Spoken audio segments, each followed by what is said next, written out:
ছোটবেলায় মনে আছে যখন কোনো ভুল করতাম আমরা এবং বড়রা যখন আমাদের এসে পাকড়াও করতো, আমরা তখন বন্ধু বান্ধবরা একে অপরকে দেখিয়ে দিতাম এটা ওর দোষ। ও বলতো না এটা তোর দোষ, ও বলতো না ওর দোষ। ঠিক ব্যাপারটা ছোটবেলায় এমন ঘটতো। গার্ডেন রিচের ঘটনার পর তৃণমূল কংগ্রেসকে দেখে ঠিক এমনটাই মনে হচ্ছে। মন্ত্রী বলছে আমি জানি না, এটা এর দেখার কথা। কাউন্সিলর বলছে আমার তো দেখার কথাই নয়, এটা আধিকারিকের দেখার কথা। এই গোটা বিষয়টি এমন একটা জায়গায় দাঁড়িয়েছে, প্রশ্নটা সবার আগে উঠছে যে এটা কার দায়? কারোর দায় নেই, নেতার দায় নেই, মন্ত্রীর দায় নেই, কাউন্সিলরের দায় নেই। তাহলে তৃণমূল কংগ্রেস কি পশ্চিমবঙ্গে নেই? এটাই বলতে হয়। তাদের চোখ কান সব কিছু খোলা থাকে, মামাটি মানুষের সরকার। এক্ষেত্রে চোখ কান বুঝে নিলেন কেন? কারণ দুর্ঘটনা ঘটেছে, প্রচুর মানুষের মৃত্যু হয়েছে, তাই তো? ভোটের আগে এই ধরনের ঘটনা স্বাভাবিকভাবেই একটা কপালে ভাঁজ ফেলে, সেখানে দায় কেন নিতে যাবেন? দায় নিলেতেও রাজনীতিতে বেশ কিছু অঙ্ক কমে যায়, তাই না? উত্তরগুলো শোনার পর বিষয়টা কেমন ছেলে মানুষই মনে হয় না? আমাদের তো মনে হয়। আপনাদের সত্যি কি মনে হয় না? মানে আমি নেতা মন্ত্রীদের বলছি, এই ধরনের উত্তর আপনারা দিতে পারেন যে আপনারা এই বিষয়টি সম্পর্কে কিচ্ছু জানতেন না। একটা পাঁচিল তুলতে গেলেও যেখানে নেতা মন্ত্রীদের পারমিশন লাগে, লোকাল কাউন্সিলের পারমিশন লাগে, সেখানে আপনারা বলছেন যে কিছুই জানতেন না। কিন্তু এটা জানতেন যে এটা বাম আমলে তৈরি হয়েছিল। বেআইনি ইমারত যখন তৈরি হয় না, তখন সকলেরই চোখ থাকে শুধু একটা বিষয়ের উপর, কত দিলেন। দেখুন, একটা পশ্চিমবঙ্গের বাচ্চাও জানে একটা ফ্ল্যাট বানাতে গেলে সেখানকার লোকাল নেতাদের, প্রমোটারদের কিছু টাকা দিতে হয়। আর সেখানে একটা নির্মাণ হচ্ছে, সেটা আইনি না বেআইনি সেটা কেউ জানবেন না। এটা তো নয়, বোঝা গেল যে নেতাদের কোনো কিছুই চোখে পড়ে না। আচ্ছা, এই বিল্ডিংগুলো চোখে পড়েছে কি? একেবারে গায়ে গায়ে জড়াজড়ি করে রয়েছে, অনেকটা মানুষের মতন। আপনি ভাবতে পারেন দুটো বিল্ডিংয়ের মাঝখানে একটি বিল্ডিং। আবার এই বিল্ডিংটা দেখুন, একেবারে গায়ে গায়ে লেগে রয়েছে। এগুলো কি চোখে পড়েনি? নাকি দেখতে চান না? উপরের দিকে আকাশে তাকাতে চান? আপনারাই বলুন। সোশ্যাল মিডিয়াতে কিন্তু আমরা দেখে নিয়েছি, মানুষ কিন্তু দেখে নিয়েছে। কিন্তু মানুষের আর কি যায় আসে, একটু দেখবে, কিছুদিন পর ভুলে যাবে। আমি জানি এটা আপনি জানেন, আপনি বোঝেন এটা, সে কারণেই তো এগুলো করতে পারেন না।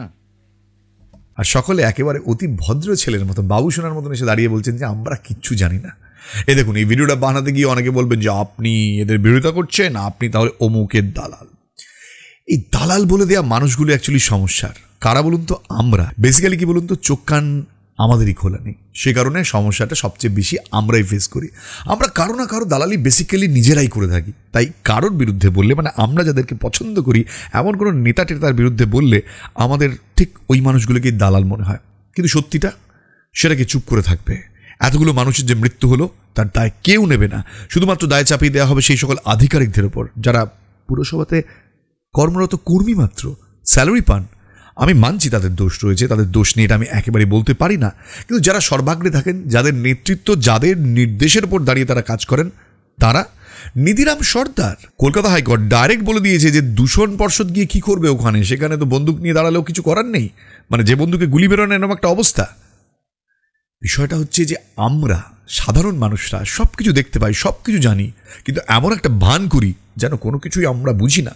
আমরা সব বুঝি, কে কোথায় খাচ্ছে, কোথায় খাচ্ছে না, শুধু তুল্যমূল্য বিচার করি। ও এটা করেছিল, ও এটা করেছে, তাহলে এ কেন করবে না? এমন একটা ভাব যেন ওই প্রত্যেকটা ওঠানো টাকার মাল তার পকেটেও যাবে। কিচ্ছু যায় না, কুড়িও যায় না, কুড়িও যায় না।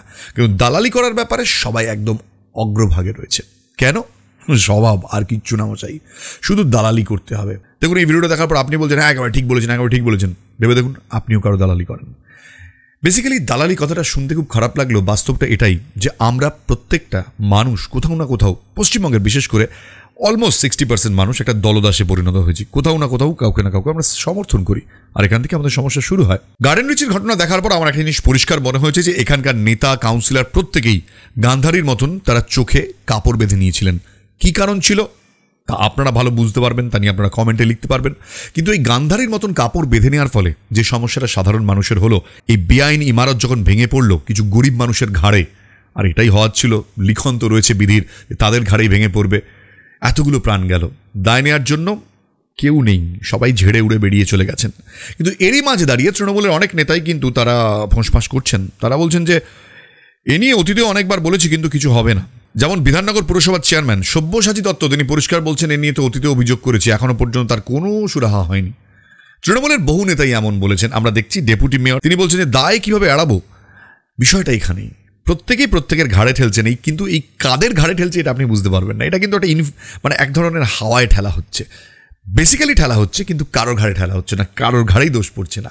ব্যাপারটা এরকম হালকা উঠতে উঠতে উঠতে একদিন হাওয়া হয়ে আকাশে ভেসে গিয়ে মিশে যাবে। দেখুন, ঠিক লোকসভা নির্বাচনের আগে এই ধরনের ঘটনা ঘটলো। 2016 সালে বিধানসভা নির্বাচনের আগেও ঠিক এমনই ঘটনা ঘটেছিল। আপনাদের মনে আছে, পোস্তার উড়ালপুল ভেঙে পড়েছিল এবং কি ভয়ঙ্কর আর্তনাদের সেই মুহূর্ত ছিল। আমি টেলিভিশনের পর্দায় সেই মুহূর্তে খবর পড়ছিলাম। আমি নিজের চোখে দেখছি এক একটা ছবি, বিশাল বড় সেই লোহার কংক্রিটের অত বড় বড় চাংগুলো, তার নিচে একটা হাত বেরিয়ে রয়েছে। এইসব ছবি না কিছুদিন পরে হালকা হয়ে যায়, অদৃশ্য হয়ে যায়। মানুষ গিয়ে এত জোরে একটা বোতাম চিপে দেন না, টি করে আওয়াজ হয়, সব ধুয়ে মুছে সাফ হয়ে যায়। এটাই হচ্ছে রাজনৈতিক ভবিতব্য। আর মানুষের ভবিষ্যৎ এভাবেই আগামী দিনে চলতে থাকবে, কারণ আমরা তো দলদাসে পরিণত হয়েছি। কিছু একটা বলতে যাবেন, আক্রমণ আক্রমণ আক্রমণ, শুধু আপনি এর বিরুদ্ধে কেন বলছেন, তখন উল্টো দিকের লোকেরা আপনাকে আক্রমণ করতে চলে আসবে। কিন্তু বাস্তব ছবিটা কেউ স্বীকার করতে চায় না। এটাই আমাদের বর্তমানে শিক্ষা, এটাই আমাদের অ্যাওয়ারনেস, যেটাকে আমরা বলি সচেতনতা। তৃণমূলের এই নেতাই সব্যসাচী দত্ত, যিনি কিছুদিন আগে বিজেপিতে গিয়ে ফের ব্যাক করেছিলেন, তিনি বলছেন যে এই যে বেআইনি নির্মাণ, তার পিছনে কারণটা কি রয়েছে? তার পিছনে কারণ রয়েছে অসৎভাবে উপায়।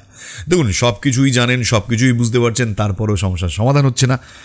এখন ইলেকশনের ভোটের আগে এটা নিয়ে বিরোধীরা ইস্যু করবেন, এটাই স্বাভাবিক। কিন্তু কিছুদিন পর ইলেকশন চলে গেলে তারাও এটা ভুলে যাবে। তাই বলে কি আওয়াজ তুলবে না? ডেফিনেটলি আওয়াজ তুলবে, কিন্তু কতদিন পর্যন্ত? যতদিন স্বার্থ আছে ঠিক ততদিন পর্যন্ত। তারপর কে কার কথা শোনে? চল হট, হাওয়া আনে দে, চলবে। Thank you so much. ভিডিওটা এখানে শেষ করছি, আবার নতুন ভিডিওতে দেখা হবে। যদি ভালো লাগে প্লিজ শেয়ার করবেন, আর যদি মনে হয় এই ধরনের ভিডিও আরও দেখতে চান, প্রতিবাদ থাকবে, সাবস্ক্রাইবটাও করবেন। তাহলে আপনাদের কাছে নোটিফিকেশন বেল টুং করে আওয়াজ হলে আপনারা দেখতে পাবেন আমি কি বানিয়েছি। দেখা হচ্ছে তাহলে নতুন ভিডিওতে। আপাতত টাটা, বাই বাই।